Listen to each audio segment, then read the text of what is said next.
السلام علیکم ورحمۃ اللہ وبرکاتہ۔ اللہم صلی علی محمد وعلی آل محمد کما صلیت علی ابراہیم وعلی آل ابراہیم انکا حمید مجید۔ اللہم بارک علی محمد وعلی آل محمد کما بارکت علی ابراہیم وعلی آل ابراہیم انکا حمید مجید۔ لاتعداد درود و سلام، بے شمار درود و سلام میرے اور آپ کے پیارے سونے تمنمن آقا حضرت محمد مصطفیٰ صلی اللہ علیہ وآلہ وسلم پر، آپ کی آل پر اور آپ کے اصحاب پر۔ جی عزیز دوستان گرامی، آج 12 ربیع الاول جشن عید میلاد النبی آپ سب کو مبارک ہو۔ اور آج کے دن کی مناسبت سے اگر آپ میری ویڈیو دیکھ رہے ہیں تو ایک دفعہ پھر سب مل کر درود شریف پڑھ لیتے ہیں۔ اللہم صلی علی محمد وعلی آل محمد کما صلیت علی ابراہیم وعلی آل ابراہیم انکا حمید مجید۔ اللہم بارک علی محمد وعلی آل محمد کما بارکت علی ابراہیم وعلی آل ابراہیم انکا حمید مجید۔ لاتعداد درود و سلام، بے شمار درود و سلام حضور نبی پاک حضرت محمد مصطفیٰ صلی اللہ علیہ وآلہ وسلم پر۔ اچھا دوستو، درود شریف پڑھ کر میلاد شریف منانے کا ایک اپنا ہی مزہ ہے، اور میرے خیال میں سب سے بہترین ہر عاشق کا اپنا طریقہ کار ہے سرکار کی بارگاہ میں ہم تو نعت کے نذرانے پیش کرنے کا، درود شریف پیش کرنے کا۔ لیکن جو بھی ہے، اس ساری چیزوں میں کچھ چیزوں کا خیال ضرور رکھا جائے۔ جو جھنڈے آپ نے بنائے ہیں ان کی بے رحمتی نہ ہو، جو آپ ڈیکوریشن کر رہی ہیں اس میں کچھ ایسا نہ ہو کہ جس سے آپ کی خوشی کا اظہار تو ہو رہا ہو لیکن اس سے کچھ آپ کے اعمال میں کمی ہو رہی ہو۔ اور دوسرا،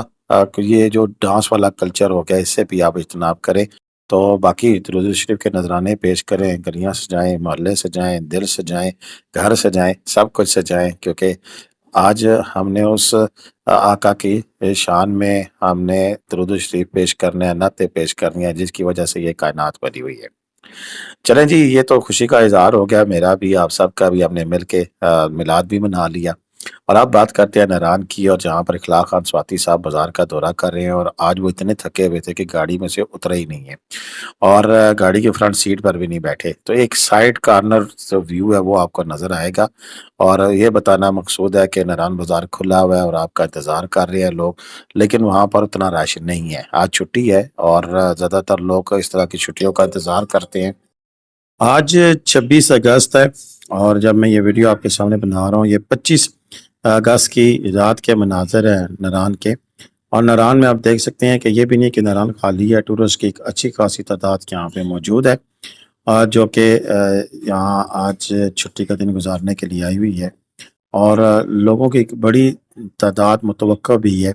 کہ آج کے دن میں مزید لوگ بھی جائیں گے، اور اگلا جو ویکنڈ ہے اس میں بھی اچھی خاصی تعداد آ رہی ہے، کیونکہ ان دنوں میں ذرا ٹمپریچر بارشوں کا جو ایک سپیل ہے مونسون کا وہ ختم ہو گیا، اور جو لوگ ہیں وہ گرمی سے دوبارہ تنگ پڑے ہوئے ہیں، اور ایسے میں یہاں پر لوگوں کی آمد کا مقصد یہ ہوتا ہے کہ موسم کو انجوائے کر سکیں۔ موسم یہاں پہ ٹھنڈ ہے۔ اگر ٹمپریچر کی بات کریں تو آج بدھ ہے،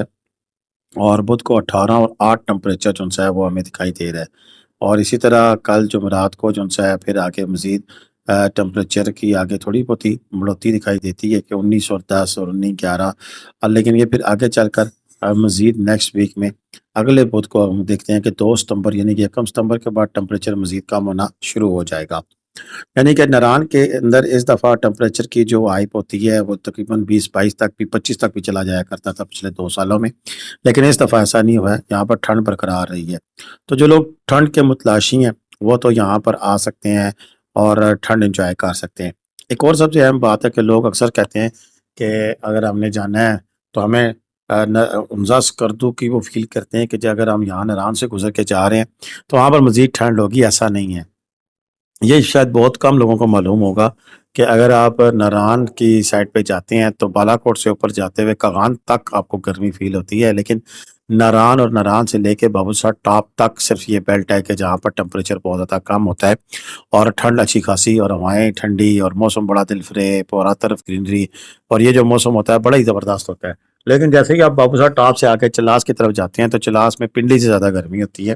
اور وہ سنگلاخ پہاڑ اور چٹانیں، اور وہاں پر نیچے جو وادی ہے چلاس کی بہت سخت گرمی ہوتی ہے، ڈگری 40 ڈگری تک بھی، 35 ڈگری تک بھی، 30 ڈگری تک بھی ٹیمپریچر ہوتا ہے۔ اور وہاں سے پھر آگے آپ جب نکلتے ہیں گلگت کی طرف، تو گلگت بھی پنڈی والا ہی موسم ہے۔ گلگت سے پھر آگے نکل کے جب آپ علی آباد یا کریم آباد کے قریب پہنچتے ہیں تو موسم تھوڑا سا بدلتا ہے، لیکن صحیح جو موسم بدلتا ہے نیکسٹ پھر جو ڈیسٹینیشن ہے وہ سست ہے۔ سست سے آگے خنجراب تک پھر موسم بدلتا ہے، کیونکہ ابھی 2 دن پہلے خنجراب پہ برف باری بھی ہوئی ہے، اور پھر وہاں پر لیکن اس اگلی ڈیسٹینیشن تک پہنچنے تک پھر بندے کو یعنی کہ اگر آپ پنڈی سے آپ نے ناران جانا ہے تو اس سے ڈبل راستہ طے کرتے ہوئے پھر آپ خنجراب کے پاس پہنچ سکتے ہیں ٹھنڈ کے لیے۔ تو جنہوں نے صرف ٹھنڈ انجوائے کرنی ہے، خوبصورت موسم انجوائے کرنے ہیں، پھر ان کے لیے دی بیسٹ پلیس ہے یہ آج سے کچھ دن پہلے ناران کے مناظر ہے جو کہ اس وقت آپ کے ساتھ شیئر کر رہے ہیں کہ جب رش بہت زیادہ تھا، لیکن جو پہلے میں نے مناظر دکھایا ہوں اس میں رش بالکل بھی نہیں ہے، اب رش بہت کم ہے۔ لیکن ابھی ایسا بھی نہیں ہے کہ لوگ ہوٹل بند کر کے چلے گئے ہیں اور یا ہوٹلوں میں ابھی کمرے سے اویلیبل نہیں ہیں، دونوں صورتیں نہیں ہیں۔ آپ کو کمرے بھی ایزیلی اویلیبل ہیں اور کمرے بھی مناسب ریٹ پہ اویلیبل ہیں۔ کل کی ڈیٹ میں بھی جو کل رات گزری ہے 3000 3500 4000 بہت وی آئی پی ہوٹلوں نے بھی ڈسکاؤنٹ لگایا ہوا ہے، کسی نے 40% لگایا ہوا ہے، کسی نے 60% لگایا ہوا ہے۔ اسی طرح اگر آپ موون پک میں بکنگ کرانا چاہتے ہیں تو وہاں پر ہم آپ کو 10,000 روپے میں آپ کو ٹاپ کلاس کا 4 بیڈ کا 3 اسٹار پراپرٹی میں آپ کو کمرہ لے کے دے سکتے ہیں، جو کہ سیزن میں 22,000 25,000 روپے تک بھی کمرہ ملتا رہا ہے۔ تو یہ سین اسی طرح یہ ہے کہ اگر آپ ان دنوں میں جائیں گے تو اچھا خاصا ڈسکاؤنٹ آپ کو ہر جگہ پہ ملتا ہے، تو ڈسکاؤنٹ سے فائدہ اٹھائیں۔ اچھے ہوٹلوں میں جو رہنا چاہتے ہیں ان کے لیے بھی بڑا زبردست آپشن ہے، اور جو نارمل ہوٹل ہے وہ 2,000-2,500۔ لیکن ایک بات میں کلیئر کرتا چلوں کہ اکثر دوست کہتے ہیں کہ جی نارمل ہوٹل کراتے ہیں، وہاں جا کے پھر کہتے ہیں جی ایسا ہے ایسا ہے۔ دیکھیں سیدھی سی بات ہے، سیزن ختم ہونے لگا ہے تو سیزن کے آخر میں جو ہوتا ہے نا کہ وہ جو پھرتی ہوتی ہے ہوٹل والوں کی وہ ختم ہو جاتی ہے، انہوں نے بس اب وہ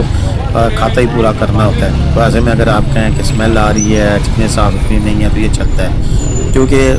14 اگست کے بعد اکثر ہوٹل سے وہ سٹاف بھی کم کر دیتے ہیں، دیگر امینٹیز بھی آپ کی کم ہو جاتی ہیں، تو ایسے میں بس پھر وہ گزارے والی بات ہوتی ہے۔ تو لیکن کئی ہوٹل ہیں جو کہ اچھی صاف ستھرائی کر رکھتے ہیں، صاف ستھرا ماحول ہوتا ہے،